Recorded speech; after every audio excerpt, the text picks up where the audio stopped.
2010 Jaguar XF.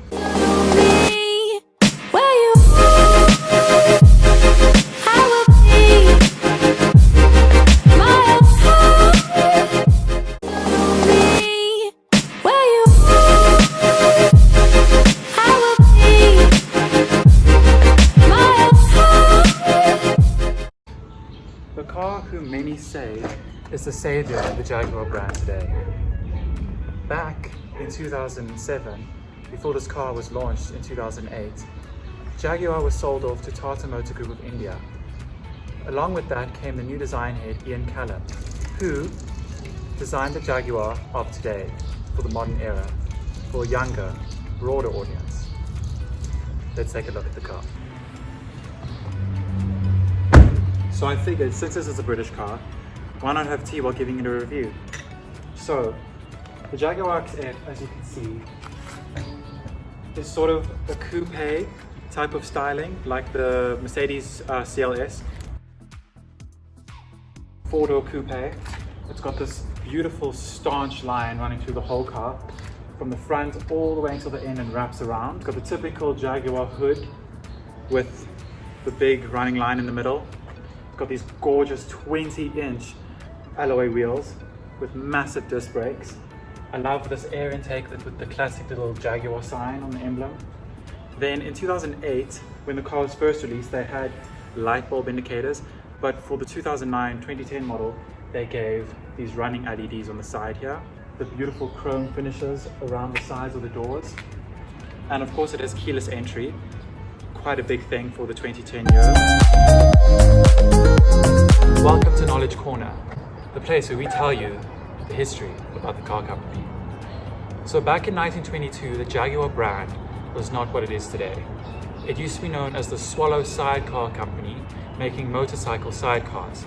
Then eventually it became the SS Car Group, making many models bearing the Jaguar name. In 1945, the SS Car Group officially changed its name to Jaguar Cars. In 2013, we have the joining of Land Rover and Jaguar together, making the Jaguar Land Rover Group, which we all know and love today.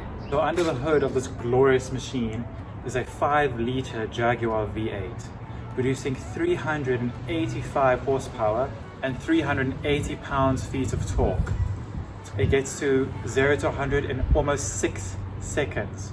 Now the sexiest bit of this car is the rear end, the ass. I don't care if you're gay, straight, bisexual, whatever you are, everyone loves a sexy ass. And I don't know about you, but this resembles or looks like something to me. Yes, it looks like the ass of an Aston Martin. Now why would that be? Well, that's because the design head Ian Callum used to work for Aston Martin. The particular bits I love about the ass is this line that runs continuously throughout the car, this beautiful chrome strip that says Jaguar along it, and I love that it runs into the reverse lights, and the traditional Litre they kept at the back. I love that, because of course in the modern era we don't have the standing little silhouette of the Jaguar on the front. I love these two twin big muscular exhausts, and I love how this car is tight but then it pushes out the back. It's got this big muscular ass bit here. I love that at the back now you can see the coupe styling, how it swoops into the bottom here. Now let's talk about how many times it says Jaguar all over this car. Jaguar, Jaguar, Jaguar, Jaguar, Jaguar, Jaguar, Jaguar, Jaguar, Jaguar, Jaguar, Jaguar, Jaguar, Jaguar, Jaguar. The chocolate kind of at the top, and then the cream at the bottom. The cream might be a bit old man, but that's Jaguar for you. I love this new take on the wood as well, on how it kind of flows across the dashboard and kind of peaks at the end. And I love this aluminium bit that they've got going here. And the fact that are hidden until you start the car.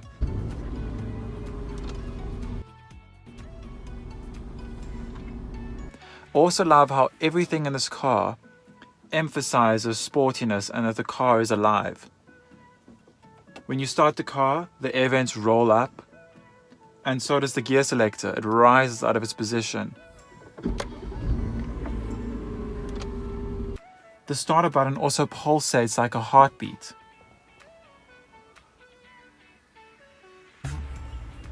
I love the little details in the Jaguar, such as the one-touch glove box, beautifully lined, of course, and the one-touch light controls. I love the leather stitching on the dashboard and the control panel. The fact that the car has an electronic parking brake, a race mode. I have no idea. And if you get attacked by a giant snowflake. The most beautiful bits in the car is the cup holders. They're hidden by these beautiful pieces of wood that kind of flow back with the touch of a button. And then they're ended off with these beautiful pieces of metal at the bottom, and not just plastic. And then you can hide them. So here we go for some of the quirks and the features of a screen. First of all, you can choose from two colors, light blue and this kind of old-fashioned racing green that is kind of synonymous with old Jaguars of the past. I love how if you go into the vehicle settings, you can kind of change the background of the screen. You can either choose from a Union Jack, the silhouette of the car, the Jaguar emblem, or luxury analog clock. Very British. Gives you the Jaguar with the British flag. Very loud now, but I just want to show you when you're parking. For when you're parking at the front, at the back it's got a reverse camera. When you're doing front parking, it kind of gives you a cute little silhouette of your Jaguar from the top, and then it shows you your sensors and everything. So here I am driving the Jaguar XF 5 litre V8. First of all, just listen around you. It's so quiet in this car. The sound insulation in this mid-size sedan is really good. I barely hear the outside noise. These chairs are really soft and supple. Like I don't get tired in them. I've actually found I battle because of the length of me to find a comfortable seating position in a lot of cars, and it takes a while, and I found one really quickly. I love the feel of the steering wheel. It's obviously leather wrapped, it's beautiful. And then I love that even in non-sport drive and non-dynamic mode, you can have a lot of fun with this car. Like when a car brings a smile to my face, that's when I love it. It feels like a sports car, yet it's 2 tons, and I have 4 more seats around me. It's ridiculous. I'm gonna put foot now, and it's beautiful. The roar from this V8 is so Jag. Look at it, it just takes off completely. It just takes off. It is so much fun. It's a lovely car. And you don't feel the road surface either. It's very subtle, even though we're on 20-inch rims. It's a very subtle car. It's beautiful. Somber rumble in the background the whole time, kind of just letting you know you do have a V8 available. Of how soft these seats are, and they're not like super holdy, but they do hold you in place. It's definitely not an M3 seat, but it definitely holds you in place more than a normal luxury car would, I think. Steering also has enough weight to it. I always feel that in a Mercedes, like an E-Class for example, the steering is way too light and it feels very fake.